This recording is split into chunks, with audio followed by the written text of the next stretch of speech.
substantive points when we debated this at report stage, and I won't be tedious in repeating all of those arguments about the nature of abortion and why I feel that there should be a much more thoroughgoing consideration of the way the law actually works in Britain today, why there have been 9 million abortions, which doesn't suggest a lack of access to abortion in this country, 1 every 3 minutes.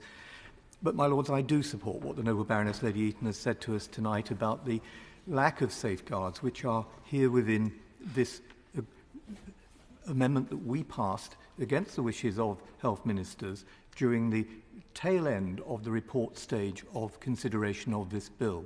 If what the noble Baroness Lady Sugg was right about there having been substantive discussion, then I would feel easier about this. But she will agree there was no discussion of this at second reading or committee stage here, and there had been no discussion of it in another place. And indeed, when this issue was voted on in another place, it was actually a relatively close majority at the end of a very short debate, 215 votes to 118. So what I think this demonstrates is that this is not a settled question. And indeed, if one winds the clock back to 1967, only 29 members of the House of Commons at that time voted against the 1967 Abortion Act. So it demonstrates that not only that this isn't settled, but there are deep concerns about the way that this public policy has been enacted.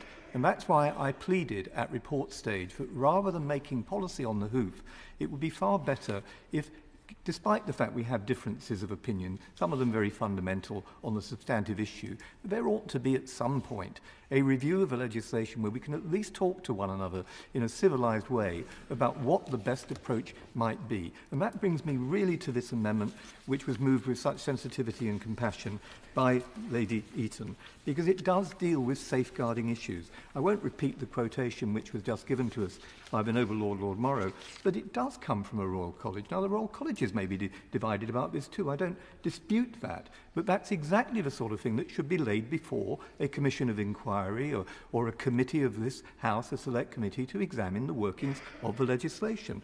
We've heard the quotation about the safeguarding and well-being as well as physical needs of children from the Royal College of Paediatrics and Child Health.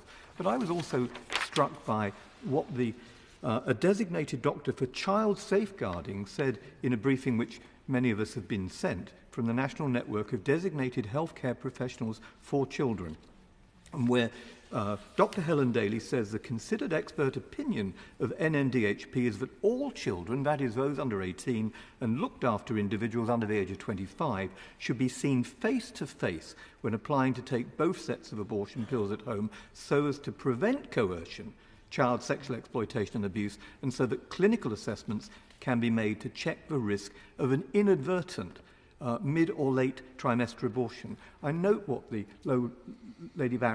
Baroness Lady Barker said to us about a specific individual case. I don't know about the individual cases, other than that there was one that was cited, and one is enough.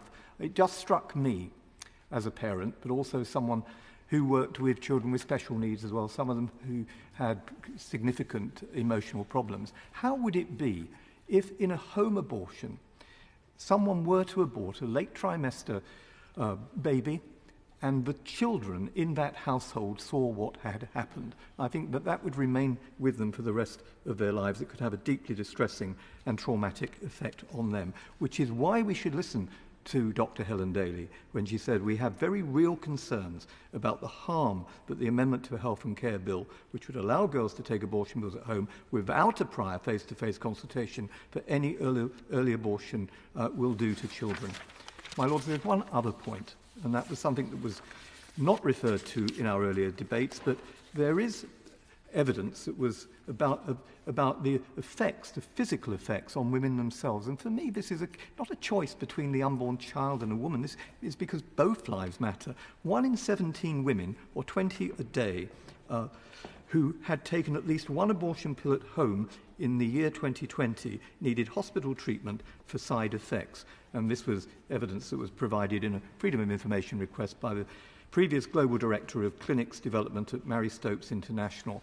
So there are significant risks. And all I would plead with your Lordships is that when we make laws on issues like this, yes, let's always be respectful of each other's opinions, our attitudes, our beliefs, our principles, listen to each other carefully, which we are doing in this House tonight, and I think bluntly, we are a very good example to others about how this debate should be conducted. When Lady Verma talks to us about the risks of, for instance, sex selection abortions, we must take that seriously because there have been examples of it and we know to what it can lead. We've seen that in other jurisdictions and countries. And when the noble Baroness Lady Eaton tells us there could be risks to children over safeguarding, we must take that seriously. So, my lords, I promise to be brief and I will now sit down.